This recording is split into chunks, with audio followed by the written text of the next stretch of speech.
Saudara-saudari yang terkasih, kita jumpa lagi dalam Pelita Hati di Honian Channel hari ini, Senin 22 Juni 2026, Pekan Biasa yang ke-12.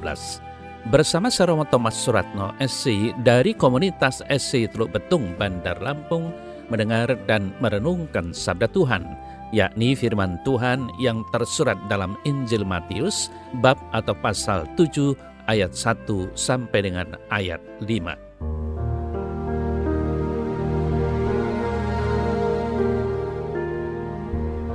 Dalam khotbah di bukit, Yesus bersabda, "Jangan kamu menghakimi, supaya kamu tidak dihakimi. Karena dengan penghakiman yang kamu pakai untuk menghakimi, kamu akan dihakimi, dan ukuran yang kamu pakai untuk mengukur akan diukurkan kepadamu. Mengapakah engkau melihat selumbar di mata saudaramu, sedangkan balok di dalam matamu tidak engkau ketahui?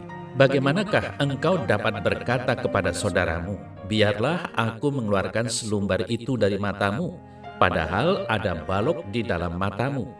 Hai orang munafik, keluarkanlah dulu balok dari matamu, maka engkau akan melihat dengan jelas untuk mengeluarkan selumbar itu dari mata saudaramu."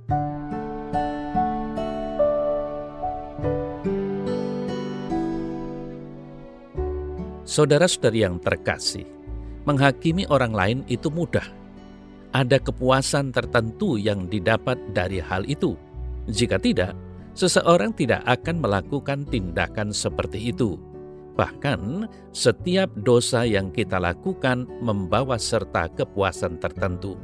Tentu saja, kepuasan itu murni emosional, sementara tidak teratur dan pada akhirnya sangat merusak jiwa kita. Saudara-saudari yang terkasih, hati yang menghakimi berasumsi buruk tentang perkataan atau perbuatan orang lain. Katekismus Gereja Katolik memperingatkan akan penghakiman yang terburu-buru sebagai pelanggaran terhadap kebenaran, KGK 2477. Kita melakukan dosa ini ketika kita berasumsi tanpa bukti yang cukup tentang kesalahan moral orang lain. Hal ini seringkali menjadi gosip, fitnah, atau pencemaran nama baik. Meskipun gosip terkadang mengandung kebenaran, gosip menjadi berdosa ketika merusak reputasi orang lain tanpa alasan yang adil.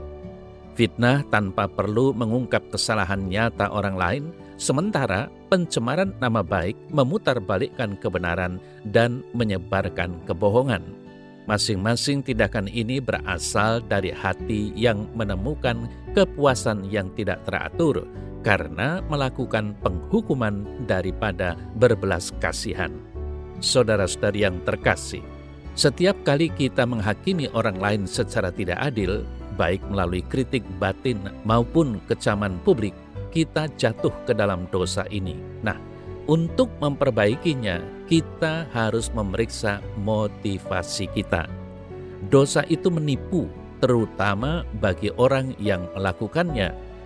Dosa menghakimi orang lain sangat berbahaya karena seringkali terasa dibenarkan, bahkan tampak sebagai kewajiban moral. Saudara-saudari yang terkasih, inilah dosa para ahli Taurat dan orang Farisi.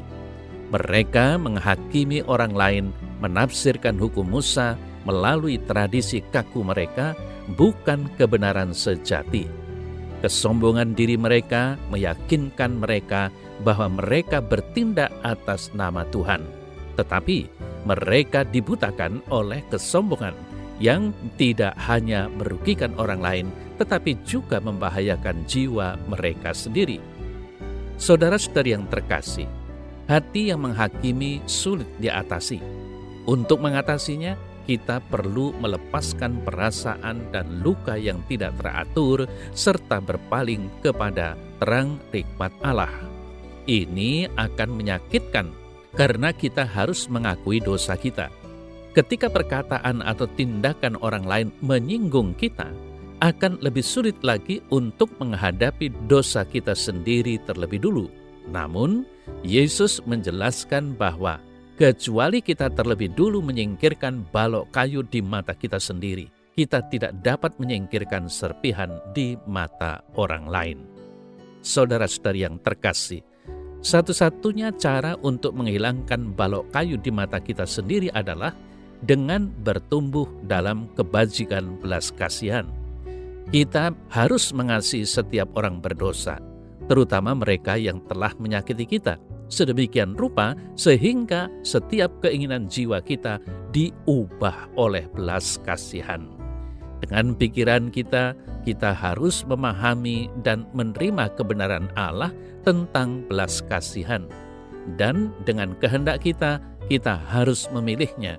Hanya ketika kita melakukannya berulang kali, membentuk kebiasaan atau kebajikan, keinginan kita akan selaras dengan belas kasihan. Saudara-saudari yang terkasih, kabar baiknya bagi kita dan bagi mereka yang cenderung kita hakimi adalah bahwa ketika kebajikan belas kasihan meresapi bukan hanya pikiran dan kehendak kita, tetapi juga perasaan dan nafsu kita mulai menemukan kebebasan dari kepuasan yang tidak teratur, yang menjebak kita dalam hati kita yang menghakimi. Dari sana, diterangi oleh hikmat dan kasih karunia Allah, kita akan mampu dengan penuh kasih, welas asih, dan tulus membantu orang lain melihat kesalahan jalan mereka. Bukan dengan menghakimi dan mengutuk mereka, tetapi dengan mengasihi mereka dan membimbing mereka menuju kebebasan yang sama di dalam Kristus. Maka, saudara-saudari yang terkasih, renungkanlah akan kebiasaan berdosa apapun yang kita perjuangkan, terutama hati yang suka menghakimi. Pernahkah kita merasa dibenarkan dalam menghakimi orang lain? Apakah ada kepuasan yang tidak wajar yang kita peroleh dari dosa itu?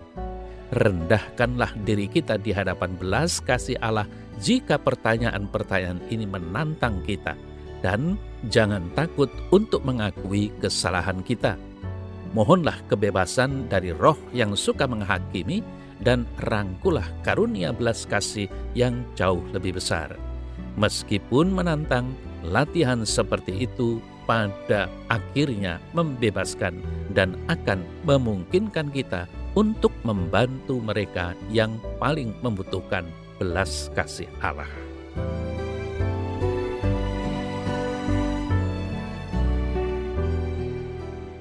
Dalam nama Bapa dan Putra dan Roh Kudus. Amin.